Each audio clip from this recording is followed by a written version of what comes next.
Well, this is a fast-moving story, and let's talk about this right now with our terrorism expert, Wassim Nasr, who's with me. Wassim, as I said, this is moving quite quickly, but what are you able to clarify for us right now? Well, actually, if Ouedraogo decides that French special forces should leave the country, they should leave the country.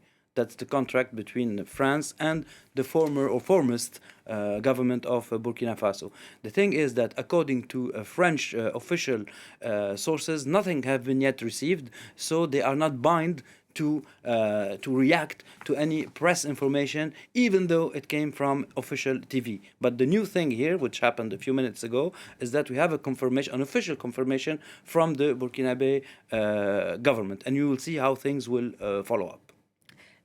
Tell us, though, what France has been doing in Burkina Faso up until now and why there is this pressure, apparently, for French troops to leave. We know there's been this sort of anti-French resentment growing. Why is that? Tell us more. Yes, this comes as an outcome of the second coup d'etat and the French anti-military French military resentment in Burkina Faso that we saw in the streets and in many official declarations.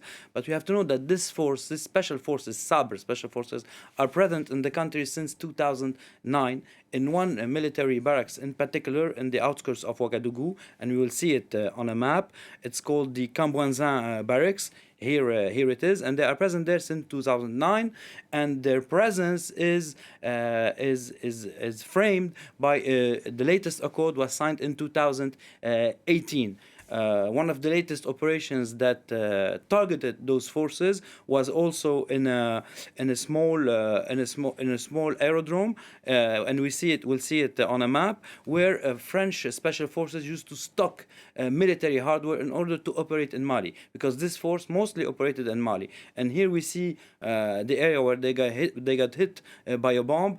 Al-Qaeda came to this small airport, they blew everything up, and when the special forces came back to the airport, they were hit by an IED. And we remember also that they were involved, the same special forces, in rescuing 2 hostages that were taken in Benin and then rescued in Burkina Faso, and 2 French special forces military were killed. We have their photo here, and we also remember the most telling operation that was conducted by Sabre forces in Burkina Faso was fighting Al-Qaeda forces who attacked the headquarters of the military in Ouagadougou, and we have footage of this back in the 2nd of March 2018, where the military headquarters was attacked, but also the French embassy was attacked by Al-Qaeda forces back in 2018, and we see them in the streets of Ouagadougou backing Burkinabe forces at the time.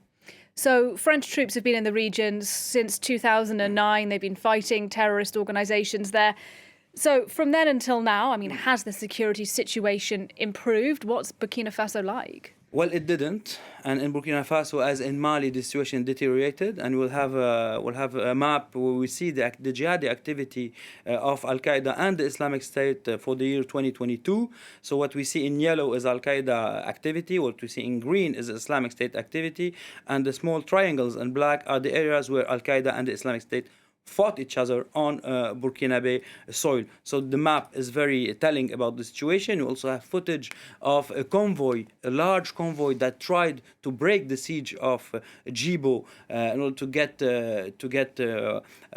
things to the population, to the civilians. We have footage of this, and more than 150 trucks were burned by Al-Qaeda jihadis. And in the same area also of Djibo, the biggest military barracks of the Soum area were attacked also by jihadis in the same area of Djibo. And the most important thing also to keep in mind is that, one more time, those special forces operated mostly in Mali, but today they cannot because of the turmoil with Mali. And we saw in the latest series of photos the head of Al-Qaeda in the Sahel region, Iyad Agali, and we can see his photo, taking allegiances from local leaders in the Menaka region. And if we can see his photo, because he's really rare to be seen, and here we see him in the middle of the photo. It's a bit dark, but it's him in the middle, and he was one of of the main targets of this force, this Sabre force. One of its main missions was